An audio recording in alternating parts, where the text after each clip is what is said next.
8h15 sur Europe 1, l'heure de retrouver Sonia Mabrouk et son invité ce matin, la tête de liste du Rassemblement National pour les régionales dans la région sud, Thierry Mariani. Bienvenue à vous et bonjour Thierry Mariani. Bonjour. Avant le match des régionales, parlons de l'autre match, évidemment le match des Bleus ce soir à l'Euro face à l'Allemagne. On va évidemment encourager notre équipe, une équipe qui a prévu, semble-t-il, de mettre un genou à terre en début de rencontre en signe de manifestation contre le racisme et les discriminations, gestes importés des États-Unis. Qu'en pensez-vous ? Très sincèrement, je le regrette. Voilà. Black Lives Matter, c'est un drame. Mais c'est un drame qui s'est passé aux États-Unis. C'est un drame qui s'est passé avec la police américaine. La police française, excusez-moi, n'a jamais eu ces dérives. Deuxièmement, c'est encore une opération importée d'un pays étranger qui n'a aucun rapport avec la France. Et puis moi, je suis attaché à la neutralité du sport. Je me souviens que... Ça reste un geste symbolique plus que politique, non ? Oui, mais petit à petit, vous savez, ces gestes symboliques ont aussi un message politique.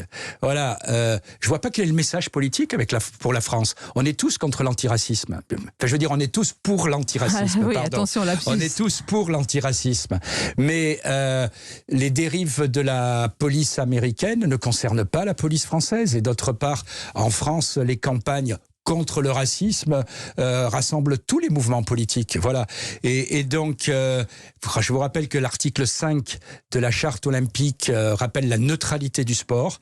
Je pense qu'on aurait dû en rester là et que le sport reste que le sport, mais c'est déjà beaucoup. Neutralité du sport, et il y aura mensuétude de la part des forces de l'ordre. Alors après, pour rentrer après le couvre-feu, mais pas de dérogation en tant que telle, pas de changement de règles. Vous le comprenez pour le football et pour cette fête ? Ce que je comprends pas, c'est dans ce cas-là, pourquoi on continue à maintenir ce couvre-feu jusqu'à 23h. Il y a une tolérance pour le match de tennis, une tolérance pour le match de foot. Pourquoi pas aussi demain, j'espère, pour le match de rugby, et puis pour la fête de la grand-mère. Donc, faut être cohérent. Il y a de l'ironie là dans ce que vous dites. Oui, parce que où c'est vraiment nécessaire, il faut le maintenir. Ou à chaque fois, il y a des événements médiatiques qui font que on suspend entre guillemets ce couvre-feu. Dans ce cas-là, arrêtons complètement. Et on espère surtout qu'il y aura ce soir du beau jeu. Mais est-ce qu'il y a du beau jeu ? Et là, j'en viens au match des régionales et surtout au match dit des frères ennemis. Thierry Mariani avec Renaud Muselier. C'est incroyable. Vous le traitez de traître pour son rapprochement avec LREM. Il vous renvoie l'ascenseur pour avoir trahi la droite. Franchement, quel niveau ? Quel niveau cette campagne ? Je ne l'ai jamais traité de traître. Je suis désolé si vous trouvez une fois, je dis qu'il a trahi ses idées. Oui, ça bien sûr. La nuance est ténue. Oui, mais quand on prend sur sa liste, comme il l'a fait, 38 personnes qui soutiennent ouvertement Monsieur Macron, quand en plus il parle de 5 personnes, il les énumère, Monsieur. Oui, mais attendez, au début il en parlait de 15, puis de 7, puis de 5.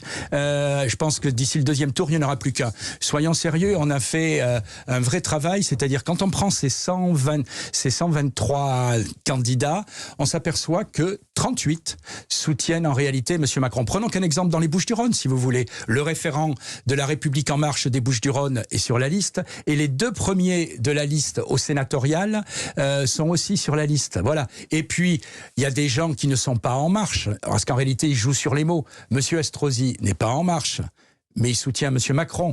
Madame Eméhout... il est donc en marche vers Emmanuel Macron, quand même. Il y en a 38, alors qu'ils sont effectivement en marche vers Emmanuel Macron, même s'ils n'ont pas la carte d'En Marche. Et lui vous reproche, vous êtes aujourd'hui au Rassemblement National, dit proche du Rassemblement National, mais il vous reproche en fait d'avoir trahi, d'avoir été le fossoyeur de la droite. Vous êtes resté, Thierry Mariani, plus de 40 ans dans la même formation politique.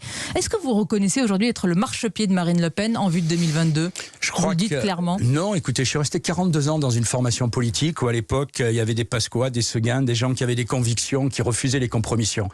Je vous rappelle que j'avais créé la droite populaire en 2010 pour justement dire qu'il fallait ne pas oublier notre socle de droite. Aujourd'hui, ceux qui détruisent cette droite, c'est ceux qui ont fait des accords avec En Marche. Vous savez, quand j'ai vu après la campagne de Fillon, les ralliements de certains, je ne vais pas les énumérer, à Monsieur Macron, et le silence relatif, l'embarras de ce parti. Aujourd'hui, ce parti n'a plus d'identité. D'accord, mais c'est un rallié qui me dit cela ce matin. Vous aussi, comment vous avez pu combattre pendant tant d'années ? Moi, je me souviens de vous, Monsieur Mariani, le Rassemblement National, pour vous y retrouver aussi à l'aise aujourd'hui. Parce que le Rassemblement National, c'est pas le Front National, que les excès de langage d'une époque ne sont pas du tout le comportement de Marine Le Pen. Et que aujourd'hui, vous savez, quand je rencontre des militants du Rassemblement National, je m'en aperçois m'aperçois que combien, surtout dans ma région, me disent j'étais avec vous au RPR, j'étais avec vous à l'UMP. Les gens de droite ont compris qu'il n'y a plus rien à espérer de ce parti qui se dit de droite. Comment M. Jacob, qui d'abord refuse un accord avec En Marche, puis ensuite la valise, et puis ensuite vient défendre dans le Sud une liste pour faire élire 38 personnes supportant M. Macron. Vous savez, si la liste de M. Muselier gagne, c'est à l'Élysée et à Matignon qu'on sablera d'abord le champagne. Et vous, si vous gagnez, c'est grâce à qui ? C'est grâce d'abord aux habitants de notre région, c'est grâce à nos idées, puis c'est grâce, je pense, à l'espoir qu'on donne de faire en sorte que cette région ne passe pas de notable en notable, qui en réalité se partagent les postes et aujourd'hui évoquent un hypothétique barrage républicain pour sauver en réalité leurs fonctions. Alors vous parlez des habitants, c'est très important, on va en venir au fond, mais tout d'abord, vous êtes passé politiquement, Thierry Mariani, de la maison de la droite à la maison Marine Le Pen, mais est-ce que vous savez physiquement où vous habitez aujourd'hui ? Et est-ce que vous payez vos impôts ? Soyons clairs, hein, c'est en justice en ce moment et désormais, il y aura une requête étudiée demain. Est-ce que vous êtes un parachuté ? Écoutez, je suis très confiant sur la requête qui sera étudiée demain.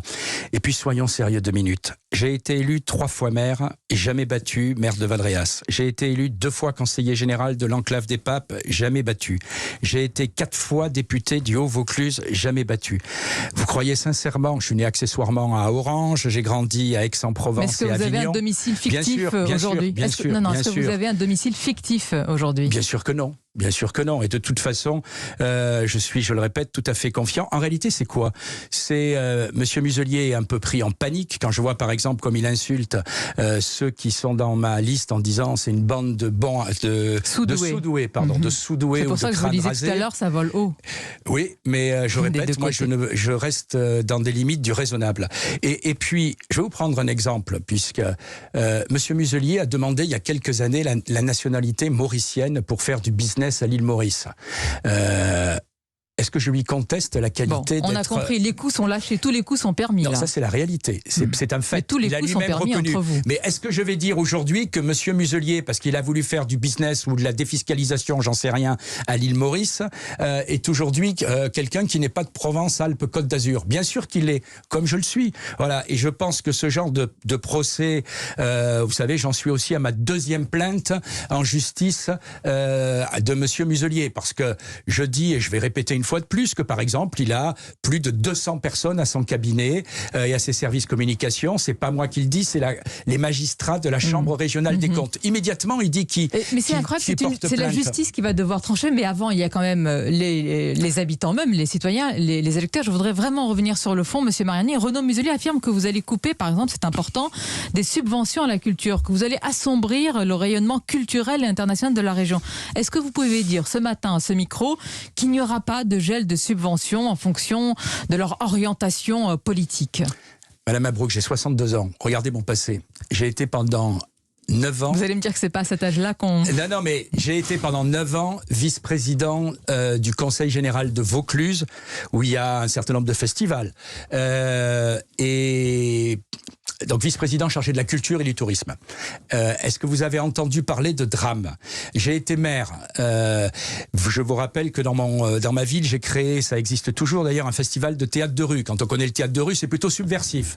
Est-ce que donc les associations culturelles de gauche n'ont pas de souci à se faire au cas où Monsieur Mariani est J'ai été très clair. À la région. J'ai été très clair. Je sanctuariserai les subventions en matière culturelle, c'est-à-dire qu'en aucun cas elles ne seront inférieures. J'essaierai même de les augmenter.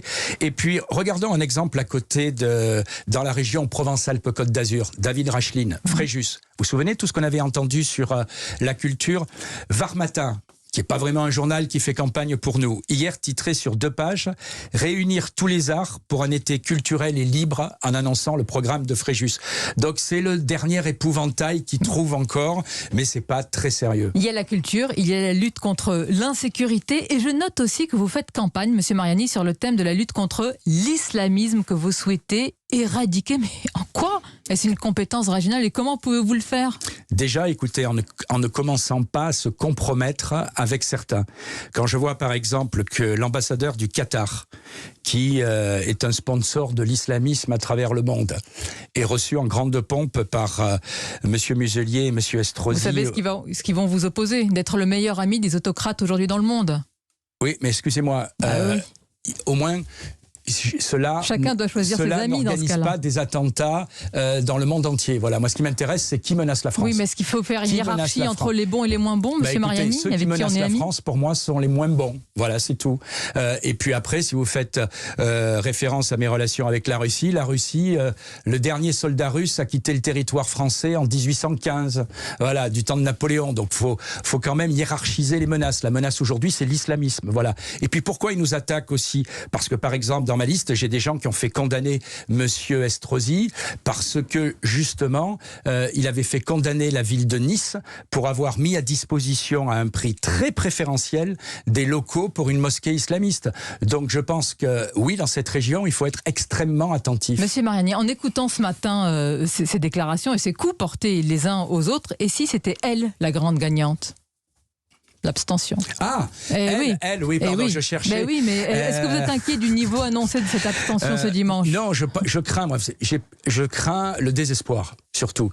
Le désespoir parce que beaucoup d'électeurs ont l'impression que en votant dans cette région, en votant en France, on peut rien changer.